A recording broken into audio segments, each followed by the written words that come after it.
Assalamualaikum warahmatullahi wabarakatuh. Selamat pagi anak-anak. Oke, jumpa lagi dengan Bapak. Pagi hari ini kita akan membahas tentang rencana tata ruang wilayah. Ya, jadi bagaimana sih cara merencanakan sebuah negara? Bagaimana sih cara merencanakan sebuah provinsi, kota, dan sebagainya? Cara berpikirnya atau pola urutannya seperti apa akan kita bahas secara singkat pada video ini. Nah, di depan kalian ini adalah Machu Picchu ya, atau sebuah kota kuno di Peru. Kota ini sebenarnya memiliki perencanaan yang sangat luar biasa. Peradaban kuno yang dibangun di atas ketinggian 2.500 meter di atas permukaan laut. Ya, menurut para ahli, seharusnya kota ini pada zaman dahulu memiliki infrastruktur yang sangat luar biasa. Bahkan konsep irigasi dari kota dengan ketinggian 2.500 meter di atas permukaan laut ini merupakan salah satu yang terbaik di dunia. Walaupun dengan perencanaan yang sangat luar biasa seperti ini, ternyata kota ini masih menyimpan sebuah pertanyaan. Kenapa akhirnya ditinggal oleh penduduknya?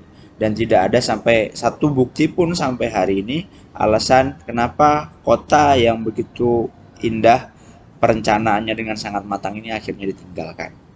Intinya pada video kali ini kita tidak membahas tentang itu, kita akan membahas tentang bagaimana sih cara merencanakan wilayah nasional, provinsi, kota, dan hingga detail tata ruang wilayahnya. Oke. Nah, rencana tata ruang ya, yang namanya rencana otomatis sebelum dilakukan harusnya di planning dulu. Banyak kota-kota di Indonesia dia tidak direncanakan dulu. Dalam artian kotanya lahir, baru setelah itu perencanaan ada. Sehingga untuk mengkonsep wilayahnya, mengkonsep kotanya agak sulit. Ya, contohnya sendiri Kota Medan. Kalau kita lihat banyak sekali Kota Medan kejanggalan. Salah satunya kita bisa mengamati bahwasanya idealnya kuburan atau taman eh, atau makam ya itu dibangun di belakang desa, tapi faktanya di Medan kita banyak sekali menemukan tempat pemakaman umum yang berada di pusat kota. Nah, itu sebagai bukti bahwasanya mungkin pada zaman dahulu Medan ini kotanya berdiri duluan, baru berikutnya dilakukan perencanaan. Oke, nah terus gimana sih caranya untuk mengembangkan rencana tata ruang wilayah? Yang pertama, kita harus tahu dulu pola berpikirnya. Urutannya gimana sih? Dari mulai nasional sampai ke tingkat desa atau ke tingkat yang lebih kecil, ini adalah urutannya. Yang pertama kita harus berpikir dengan konsep perencanaan. Tadi sudah saya sampaikan sekilas. Yang kedua adalah konsep pembangunan wilayah dimulai dari pusat. Jadi sifatnya desentralisasi. Pusat dulu yang membuat ya memberikan ide garis-garis besar tentang rencana tata ruang wilayah nasionalnya. Setelah itu baru dikembangkan menjadi rencana tata ruang wilayah provinsi. Jadi provinsi mengikuti konsep rencana tata ruang wilayah nasional. Baru dibedah lagi menjadi tata ruang wilayah kota atau kabupaten, dan akhirnya atau detailnya itu diterapkan berdasarkan rencana detail tata ruang daerah. Oke. Nah, ini adalah kurang lebih konsepnya atau skemanya. Yang pertama ada perencanaan, ya ada umum dan ada rinci. Kita bahas dulu yang umum. Yang pertama adalah rencana tata ruang wilayah nasional. Jadi pusat dulu, ya pusat dulu yang melakukan perencanaan wilayah atau perencanaan tata ruang wilayah.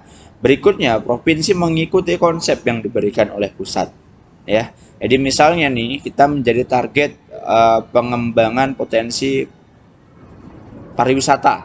Misalnya di Sumatera Utara menjadi target pengembangan potensi pariwisata berdasarkan perencanaan tata ruang wilayah nasional, maka secara otomatis rencana tata ruang wilayah provinsi juga mengikuti konsep yang diberikan atau yang ditawarkan oleh rencana tata ruang nasional. Seperti itu.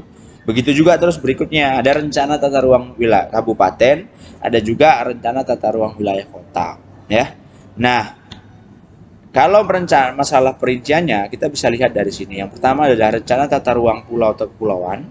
Oke. Ini berdasarkan rencana tata ruang wilayah dibagi dua. Ada rencana tata ruang pulau dan kepulauan, ada rencana tata ruang kawasan strategis nasional.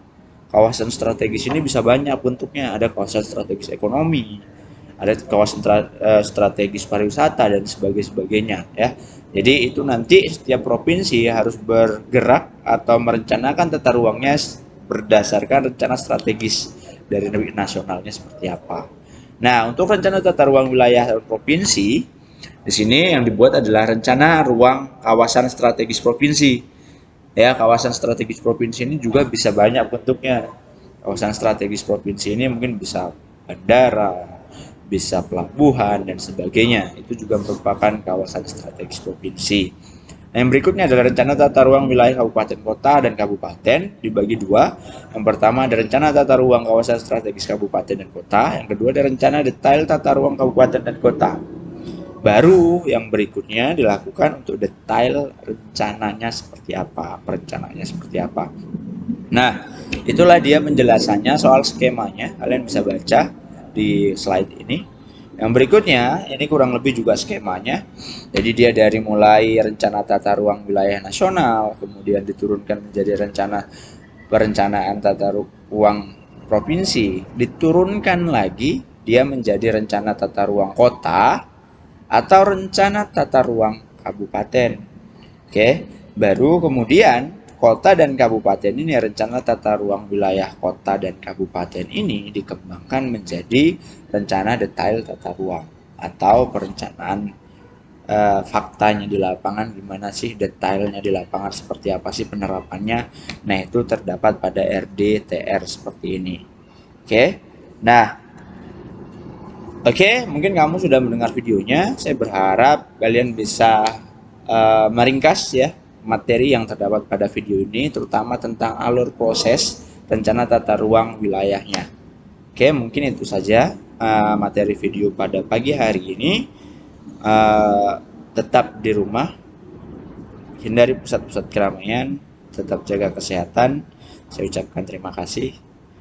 Assalamualaikum warahmatullahi wabarakatuh.